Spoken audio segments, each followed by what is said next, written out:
Agolophiles, bonjour et bienvenue. Comme vous le savez déjà, vous êtes dans votre émission Saviez-vous que?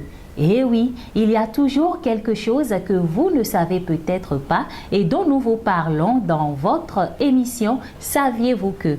Aujourd'hui, nous allons parler du tissu rabal.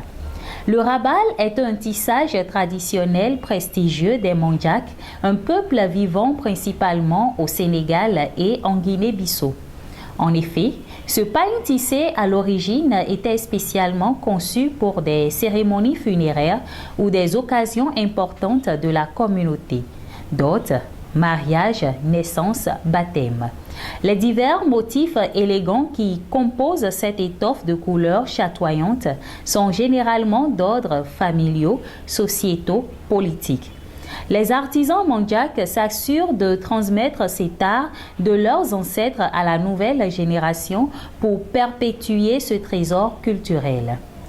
La légende raconte que le rabal a un passé qui remonte très loin.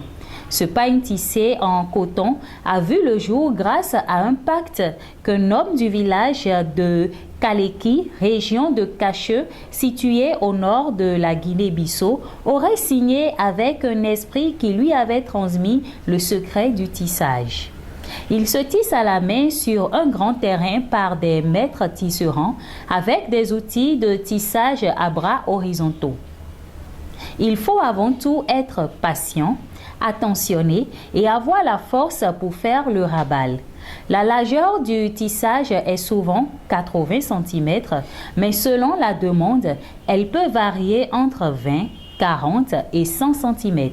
Ce savoir-faire est uniquement laissé aux hommes, mais les finitions dénotent de la sensibilité des femmes. Le rabal est aujourd'hui répandu dans notre société contemporaine grâce aux créateurs de mode, des professionnels en décoration, des artistes qui l'utilisent pour confectionner des vêtements, des œuvres, des objets d'ameublement ou accessoires. De grandes stylistes sénégalaises telles que Adama Paris, Kolesso Ardo ou Angélique Diéouiou utilisent le rabal comme tissu privilégié dans leur collection. La production à grande échelle de ce pain tissé se fait déjà dans plusieurs pays d'Afrique de l'Ouest et c'est la preuve que le rabal a de beaux jours devant lui. Les différents promoteurs de textiles africains ne comptent pas s'arrêter de sitôt. Et bien voilà, vous en savez un peu plus sur le tissu rabal. Merci de nous avoir suivis. On se retrouve très bientôt pour un autre numéro. Bye bye!